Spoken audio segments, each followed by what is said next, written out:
রাধে রাধে বন্ধুরা, কেমন আছো তোমরা? আশা করছি সবাই খুব ভালো আছো। আর এরকম আমি সকালবেলা রেডি হয়ে নিয়েছি, যাচ্ছি ভোট দিতে। বাজে 7:30, ঠিক আছে। আরও আগে যেতে পারতাম, জানো, আমার হেল্পিং হ্যান্ড আজকে আসেনি। সকালবেলা ফোন করে বলছে আজকে যাবো না, পেটে ব্যথা করছে। সব কাজ করতে হলো, বাসন মাজা, ঘর মোছা, ঠাকুর অবশ্যই করলাম। আজকে বৃহস্পতিবার, ঠাকুরের বাসন টাসন সব মাজলাম। তো কী আর করা যাবে, চলো ভোটটা দিয়ে আসি, তারপর বাকি কাজগুলো করবো। আর বড় মশা বাজার নিয়েও চলে এসেছে, এসে তোমাদেরকে দেখাবো, ঠিক আছে। চলো এখন ভোটটা দিয়ে আসি। আর যে স্কুলে খাবার দাবার সব বিধানো হয়ে গেছে। ছেলে বলেছিল আমাদের সাথে যাবে, এখন এত ঘুমাচ্ছে, বলছে আমি যাবো না, পরে যাবো। পরে গেলে কী রোদ হয়ে বলো তো, রোদের মধ্যে দাঁড়াতে পারে? কী আর করা যাবে, যাবে না যখন, কিছু বলার নেই। আমরা দিয়ে আসি। আর ওখানে দাঁড়ানোর মতো কোনো মানে কী বলবো, পুরো রোদ, উপরে কোনো ছাউনি টাউনি কিচ্ছু দেওয়া থাকে না। আর তো স্কুলের মাঠে লাইন দিতে হবে। তো চলো আমি ভোটটা সেরে আসি, তারপর বাকি কাজ করবো। হয়তো মেয়েও ঘুমাচ্ছে। বন্ধু, ফাইনালি আমরা ভোট দিয়ে চলে এসেছি। বাজে কটা বাজে, 10টা বাজে, 10টা 10 বাজে, ঠিক আছে। তো আমরা পুরো 8টা থেকে 10টা দাঁড়ালাম, 2 ঘন্টা দাঁড়ালাম। দেখো ভোট দিয়ে চলে এসেছি। এসে আমি আলু সেদ্ধ ভাত আর ডাল সেদ্ধ বসিয়ে দিয়েছি। কচু তো হবেই, কালকে কেটে রেখেছি। আর কি রান্না হবে পরে দেখবো। আগে স্নান করে পুজো দিয়ে নিই, হাঁপিয়ে গেছি, জল খেলাম। স্নান টান করে এসে তারপর যা একটা তরকারি করবো, আজকে লাউ দিয়ে মুগ ডাল। এরকম জলগুলো সব ভরলাম, এটাকে খালি করলাম, এটাকে আবার রান্নাঘরে নেবো, রান্নাঘরে এই কোনাটাতে রাখবো, ঠিক আছে। এই দেখো এখানে ডাল সিদ্ধ বসে দিয়েছি, আর এখানে আলু সিদ্ধ ভাত। কালকে লাউটা কাটা ছিল, লাউটা রেখেছিলাম উঠিয়ে। আর এখানে তো জানোই কচু কাটা আছে। তো চলো বড় মাসে একটু মুড়ি দিয়ে দিয়েছে, বড় মাসে মুড়ি খাবে, বড় মাসে খেতে দিয়ে দিই, তারপরে চান করতে যাবো। বন্ধু, চান করে পুজো দিয়ে চলে এসেছি, এখন রান্নাবাড়ি শুরু করে দিলাম। চলো কী কী রান্না করবো তোমাদেরকে দেখাই। এ দেখো বন্ধু, কচু সেদ্ধ করে রেখেছি, আর এখানে লাউ ডাল সেদ্ধ করে রেখেছি। মুগ ডাল দিয়ে লাউ দিয়ে সেদ্ধ করে রেখেছি। আজকে ছেলেপেলে খাবে কি না জানি না, আমি একটু আমার ইচ্ছা মতো করতে ইচ্ছা করলো, ঠিক আছে। চলো করে তো দেখি কী হয়। আর এখানে করবো আলু পটলের তরকারি। পটল কেটেছি, আজকে পটলগুলো এরকম করে কেটেছি, ওরকম করে কাটলে কেমনই একটু মানে কেমন যেন একটা হচ্ছে। আর এ দেখো করলা ভাজা, আমের চাটনি, তেল বসিয়ে দিয়েছি। চলো আমি চাটনিটা করে নিই। আর এখানে আমার যে শিকুলির ভাত বসিয়ে দিয়েছি, আর আমাদের ভাত তো হয়ে গেছে। চাটনিটা বসিয়ে দিয়ে একটু খেয়ে নেব, খিদা হয়ে গেছে খুব। চলো করে নিই রান্নাটা। আর ঘরে চলো বন্ধু দেখো কী রান্না করেছি আজকে। এখানে আছে পাঁপড় ভাজা, ডালের পাঁপড় ভাজা, করলা ভাজা, লাউ ডাল। খাওয়া দাওয়া হয়ে গেছে সব। আমি খাবো, ছেলে খাবে। এখানে আছে আলু পটলের তরকারি, ছোলা দিয়ে কচু, এখানে আছে আমের চাটনি, আর আমার জন্য আমের টক, ঠিক আছে। তো চলো খাওয়া দাওয়া করে নিই, বাসন মাজতে হবে আজকে, রোজই আসবে না না। রাধে রাধে বন্ধুরা, কেমন আছো তোমরা? আশা করছি সবাই খুব ভালো আছো, আমিও ভালো আছি। আজকে পরের দিন, কালকে আর দুপুরের পরে কোনো ব্লগ টক করিনি। এত গরম, এত গরম, আর বাড়িতে লোকজন এসেছিলো, তার জন্য আর করা হয়নি। তো চলো আজকে কাজবাজ শুরু করে দিয়েছি অনেকক্ষণ আগে, কাচাকুচি হয়ে গেছে, এখন বাসন মাজছি। আজকেও আমার হেল্পিং হ্যান্ড আসবে না, আজকেও নাকি পেটে ব্যথা করেনি। তো চলো কাজবাজ করে নিই। আগে যদি জানতাম আসবে না, তাহলে আরও তাড়াতাড়ি উঠতাম, তাই না বলো? তো কী করা যাবে, এখন ফোন করে জিজ্ঞেস করলাম, তো বলছে আসবে না, পেটে ব্যথা করছে। তো কী করা যাবে।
বাসন টাসন মেজে রেখে দিয়েছি। চলো, স্নান করা যাবে না, জল খাবার করতে হবে। 9টা বেজে গেছে। বাসি পানিটা ছেড়ে নিয়ে ঠাকুরের বাসন টাসন সব ধুয়ে দিলাম। এবার করবো জল খাবার। তার আগে মনা করছে চা পানি পরে আসলো এখনই, চা করে খাচ্ছে, চা করে খেয়ে নিক, তারপর রান্নাঘরটা ধুয়ে মুছে জল খাবার করবো, ঠিক আছে? চলো বন্ধু, এরকম ভাত বসিয়ে দিয়েছি। আর কী রান্না করবো তোমাদেরকে দেখাই। আলু কেটে রেখেছি, করবো আলু বড়ি পোস্ত করব। কারণ ছেলে দুবেলা মাছ খেতে চায় না, তো তাই আমি এবেলা খাবো, রাতে ছেলে আর আমি খাবো। আর এখানে কেটেছি আলু, মাছের ঝোল করব। আজকে খুব সাধারণ রান্না করব, খুব গরম। এরকম এখানে মাছ ধুয়ে রেখেছি, ঠিক আছে? শুক্রবার যেহেতু নিচে রেখেছি একদম। আর করেছি জলখাবারের রুটি, করেছি সব দিয়ে একটা তরকারি, কুমড়ো, আলু, মূলো, পটল দিয়ে একটা তরকারি করেছি, আদা বাটি, ঠিক আছে? তো চলো রান্নাবাড়ি করে নিই। ভাতটা যতক্ষণে হচ্ছে ততক্ষণে কাপড়গুলো মেলে দিয়ে আসি। কাপড় মেলে দিয়ে এসে ভাত নামিয়ে স্নান করে পুজোটা দিয়ে নেবো, তারপর রান্না করব। দেরি করে রান্নাটা করবো, কেননা গরমে নষ্ট হয়ে যাবে তরকারিটা তখন। চলো জামা কাপড়গুলো মেলে দিয়ে আসি। এ দেখো বন্ধু, শুক্রবারের মেনু আমার জেসিবুড়ির খিচুড়ি, এখানে আছে ভাত। আমার না এই যে এটা লাগানোর পরে রান্নাঘরটা অন্ধকার অন্ধকার হয়ে গেছে, জানো? আর এখানে আছে আলু পোস্ত, রাত্রে সবার জন্য আলু পোস্ত। আর এটা আমার জন্য উঠে রেখেছি এখনকার মতো। আর এখানে আছে একটা তেঁতো তরকারি, আলু, বেগুন, মূলো আর হচ্ছে করলা দিয়ে আদা বাটা দিয়ে নামিয়েছি। দারুণ টেস্ট হয় তরকারিটা, কিচ্ছু না, জলও দিতে হবে না এটা, ঠিক আছে? ওই জলে সেদ্ধ হয়ে যাবে। আর এখানে একটু পোস্ত বাটা রেখেছি আমার জন্য। এই হলো আমাদের দুপুরের মেনু। আর সবার জন্য মাছ করেছি একবেলা, রাত্রে কেউ মাছ খেতে চাইছে না, তাই দেখো মাছ করেছি। আর ওখানে একটু মাছ ভাজা রেখে দিয়েছি। চলো ছেলে এসে ছেলে খেতে দিয়ে নিই, তারপরে এগুলো উঠে রাখবো। মাছ ভাজাটা দেখায় দাঁড়ো, দেখো মাছ একবেলা করেছি। আর এখানে আছে মাছ ভাজা, রাত্রে মাছ ভাজা খাই তো খাবে, আর এবেলা মাছ খাবে। একটু পাঁপড় টাপড় ভেজে দেবো, আলু পোস্ত ভাত খেয়ে নেবে। তো চলো ছেলেকে খেতে দিয়ে দিই। এই যে বন্ধু, এতক্ষণ আমার কাজ টাজ হলো, জানো? বাজে 4:45। মেয়ে যাবে পড়তে, মেয়ে দুপুরে যেহেতু খায়নি, ঘুমাচ্ছিল। এখন একটু আবার খেতে দিলাম, ও খেলো। আবার একটা বাসন মাজলাম। হ্যাঁ দিচ্ছি বাবা। আর রান্নাঘরটা আজকে পুরো ডিপ ক্লিন করলাম। চলো দেখাচ্ছি। বাসন টাসন মেজে ধুয়ে মুছে সব উঠিয়ে দিয়েছি। রান্নাঘরটা ডিপ ক্লিন করলাম। এই যে জল রাখা জায়গাটা নোংরা হয়েছিল, সব পরিষ্কার করলাম। দিয়ে একটু পরে গা ধোবো, একটু সন্ধ্যা হবে, তখন মেয়ে পড়তে চলে যাক, তারপরে গাটা ধুয়ে পরে সন্ধ্যা দেবো। নাহলে আবার নাইটি পরবো, আবার নাইটি ছেড়ে আবার সন্ধ্যা দিতে হবে। তার থেকে আবার একবারেই গাটা ধোবো। ততক্ষণ একটু বসে থাকবো, বসে বসে ফোন টোন দেখবো, তাহলেই সময় হয়ে যাবে। চলো তোমাদেরকে দেখাই। আর মেয়ের চুলটাকে দিদি দেখো, এভাবে চকচকা করে দিয়েছি। জলটা ভরা হয়ে গেছিলো, পুরো কালো হয়ে গেছিলো, তখন থেকে মোছা হয়নি ঠিকঠাক। সব পরিষ্কার করেছি, ডিপ ক্লিন করেছি। দেখো বাসন টাসন সব ধুয়ে উঠে রেখেছি। রোজি যে কবে আসবে তার ঠিক নাই। আর এখানে দুধ দিয়ে গেলো, দুধটা বসিয়ে দিয়েছি। আর মেয়ে এখনই খেলো, মেয়ের থালাটা ধুলাম। তো চলো মেয়েকে চুলটা বেঁধে দিয়ে হবে। আর ঝাড়টা সব দেওয়া হয়ে গেছে বন্ধুরা, ঝাড়টা দিয়ে একদম পরিষ্কার করে দিয়েছি। হ্যাঁ চলো চলো চলো, মেয়েকে চুলটা বেঁধে দিতে টাইম হয়ে গেছে।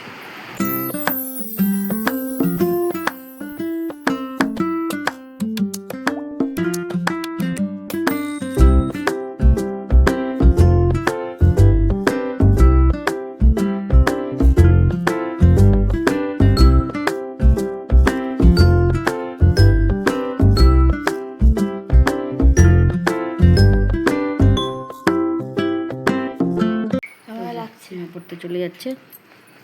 দোকানে চলে যাও।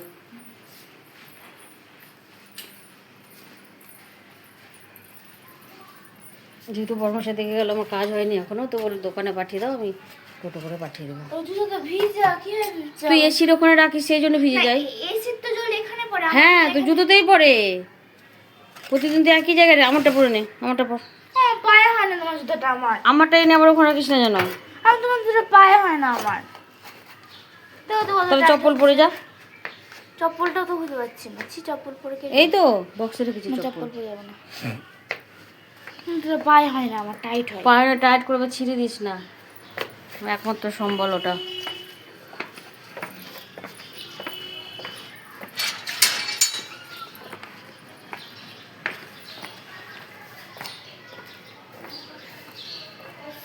আসো, টাটা।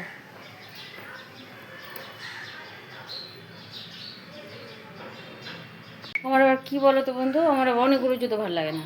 আমার একটা জুতো থাকবে, আমি সব জায়গায় ওই জুতোটা পরে পরে একদম ছিঁড়ে দেবো, আবার নতুন একটা জুতো কিনবো। নতুন হবে তাহলে। আর ওই অনেক রকম জুতো কিনে ঘরের মধ্যে রেখে দিলাম, দিয়ে বারবার পাল্টে পাল্টে এটা একবার পরছি ওটা একবার পরছি, একদম আমার ভালো লাগে না জানো। ওই জন্য। আর মেয়ের পা আমার পায়ে থেকে খুব মানে চওড়া, আমার জুতোর পায়ে ঠিকঠাক হয় না।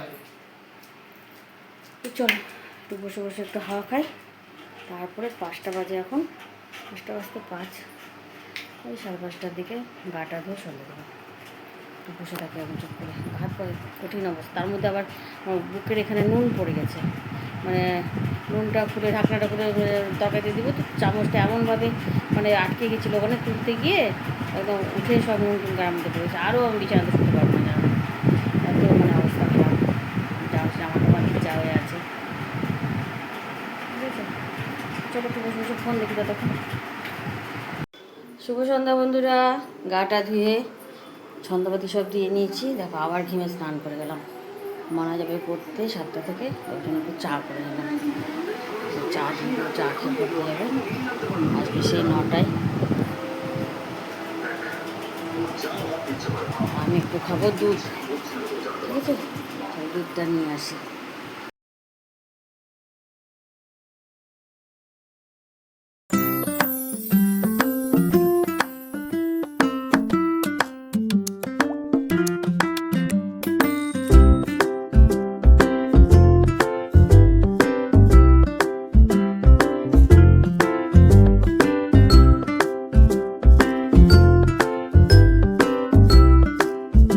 চলো বন্ধু, খাওয়া দাওয়া হয়ে গেছে, শুয়ে পড়বো। এখন বাজে 11টা। রাত করে এখানে শেষ করছি। সবাই খুব ভালো থেকে সুস্থ থাকবো, আমি থাকবো। রাধে রাধে। মাথাতে আমি হেয়ার গ্রো জেল লাগিয়েছি, অনেক দিন থেকে লাগাচ্ছি। চুল সামান্য হয়েছে কিন্তু হালকা হালকা, কিন্তু আমার যেহেতু পাতলা চুল বোঝা যায় না জানো। তো চলো টাটা।